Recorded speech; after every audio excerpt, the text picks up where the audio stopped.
Meza kuu, nitoe utangulizi wa jukwaa letu hili la leo. Mheshimiwa mgeni rasmi, ufunguzi wa jukwaa la vijana halmashauri ya mji Njombe. Leo ni ufunguzi wa jukwaa la halmashauri ya mji Njombe.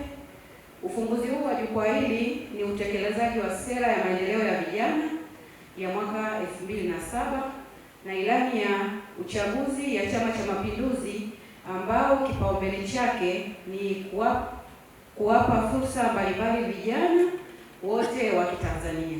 Mheshimiwa mgeni rasmi, kongamano letu hili litakuwa la siku moja na vijana hawa watapewa elimu mbalimbali ikiwemo elimu ya uraia, mapambano dhidi ya rushwa, elimu ya uzalendo na kuipenda nchi yetu Tanzania, nafasi ya kijana katika maendeleo ya taifa. Pia watapewa kwa ufupi miradi mbalimbali au fursa mbalimbali za kiuchumi ambazo zipo katika halmashauri yetu ya mji wa Njombe. Pia watapata elimu ya falsafa ya Mwenge. Mheshimiwa mgeni rasmi,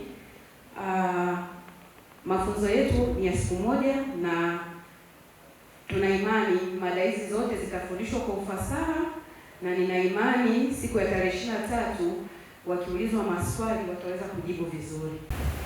Sisi tunatambua kwamba vijana ndio nguzo ya taifa na nguvu kazi ya taifa, na hivi leo tuko hapa ili tujifunze, tuijali na kuilinda tunu yetu na kuongeza uzalendo kwa taifa letu la Tanzania.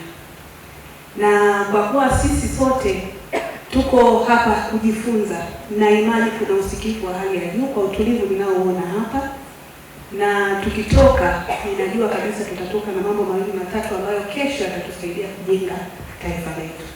Sisi tunawategemea sana, ninyi ndio viongozi wetu wa kesho. Ninyi ndio marais wetu wa kesho, mawaziri wetu, wakurugenzi wetu, wenyeviti wetu wa halmashauri, wakuu wetu wa wilaya.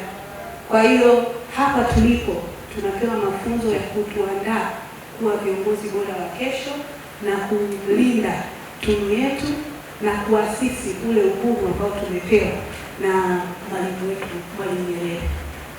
Hivyo basi Mwenge huu unakuja kutukumbusha jinsi ya kujenga taifa letu, kuleta maendeleo, lakini kujenga misingi ya uzalendo na kuwasha ari na moto ya uzalendo ndani yetu.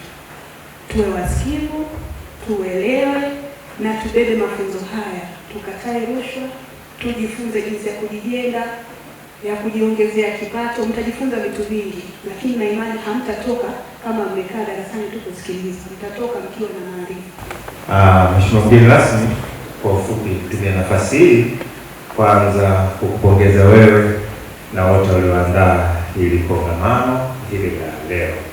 Niombe sasa vijana ndio nguzo ya taifa. Hapa kuna mafunzo na maelekezo mbalimbali mtakayopewa.